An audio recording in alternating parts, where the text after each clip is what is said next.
One of my favorite shows in the late 80s has to have been Double Dare, hosted by Mark Summers on Nickelodeon. Come on, a messy game show with an obstacle course where kids can win cash and prizes? That's epic. That's actually how I was introduced to this game. Double Dare was canceled in the early 1990s after having been changed to Family Double Dare. I wasn't a fan.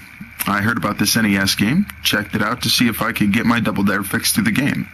I discovered that at its roots, it's extremely similar to the game show. 2 rounds of 10 trivia questions each, varying levels of difficulty, and team gameplay make up the meat of the time you'll spend playing the game. There are also some interesting minigames to start the game off and before the second round. Dares, double dares, and physical challenges have been incorporated into the multiple choice Q&A sessions. And following all this, if you win, you get to run the freaking obstacle course. But we'll get to that in a minute. When selecting a difficulty level in Double Dare, there are a few things you'll want to take into consideration. First, the computer's AI will get far better at beating you in the minigames. Second, your computer opponent will answer quiz questions correctly more often. And finally, you will have less time to consider each question before you are timed out. The difficulty rating is 1 for the easiest setting, 2 for a more challenging opponent, and 3 for the veterans of the bunch.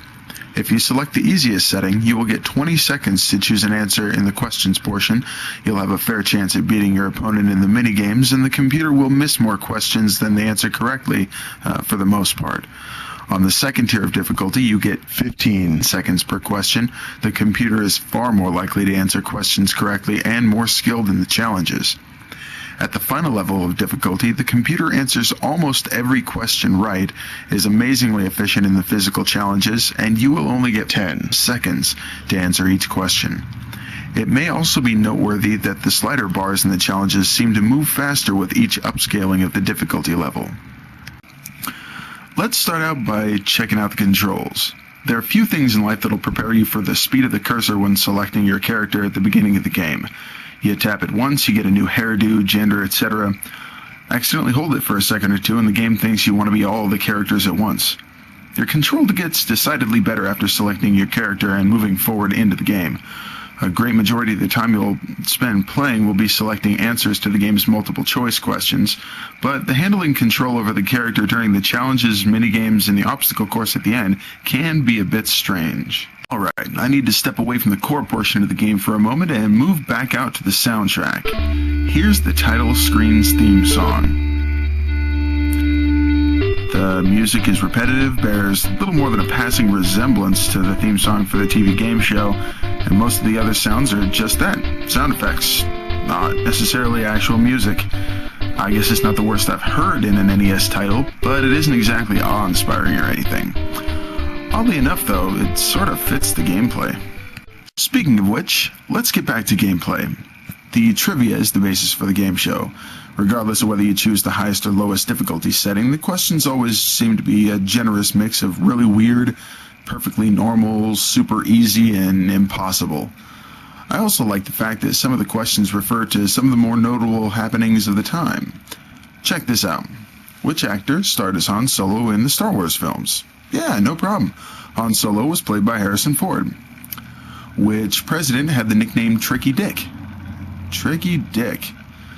Wow, I mean, I know it's Nixon, but that's a hell of a nickname.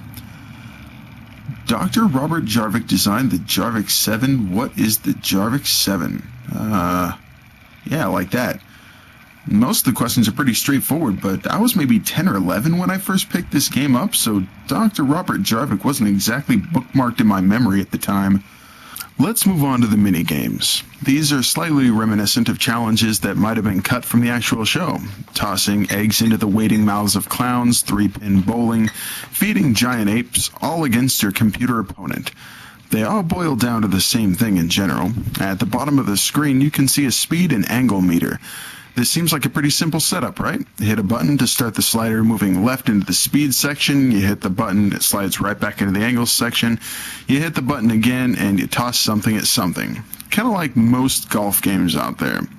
Yes, but let's make it a little more cryptic than that. You hit the left on the D-pad to start the cursor moving left into the speed section of the meter, then you hit right to bounce the cursor back, then you hit A to stop it in the angle section. And it's not like knowing the control scheme for this is going to make much of a difference. Regardless of how good you think you are, you're still going to get your ass handed to you by the computer 7 times out of 10 on the higher difficulty ratings. Oh yeah, did I forget to mention the halftime page? Let's sit here and just kind of hang out for about 20 seconds. There's no button or combination of buttons you can push to speed it along. 20 seconds. Well, at least it's only once per game. Now, the greatest of challenges on this game is, of course, the obstacle course. Now, if you lost the trivia round, the game ends there, and that's no fun. So let's assume you were the ultimate quiz-taking master and you beat the computer. Now what, you ask? Obstacle course, of course. 8 obstacles, 60 seconds, and strange, slightly unexplained controls. Sounds awesome, right? Before the course starts, you get this nice full preview of the entire course, which doesn't really matter because there's no strategy involved here at all. Also, you probably won't see the end of the course anyway because it's nearly impossible to beat the course in the 60 seconds they give you. When you first start off, you'll probably have noticed that the manual says that you must use the arrow buttons to move your character. It does not say how to use the arrow buttons. Turns out you have to rock the D-pad. To begin running, just rock the D-pad left and right or up and down. Once you get to an obstacle, the controls are exactly the same. Rock the D-pad, but fast. To grab the flag, be right up in front of it and jump.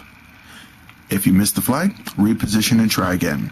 This costs you seconds, and missing 1 or 2 flags likely means that you will not finish the course in its entirety.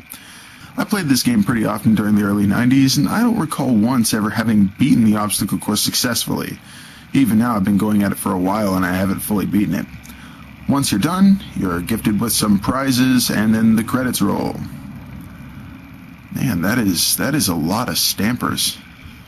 Most, if not all, of the difficulty in this game can be traced to obscure questions, difficult controls, and an almost unbeatable AI. There really isn't too much skill involved in any particular portion of the game, so it's mostly just doing whatever you're doing quickly. Alright, let's break this game down. 30-70 shot at beating the computer at a minigame? Check.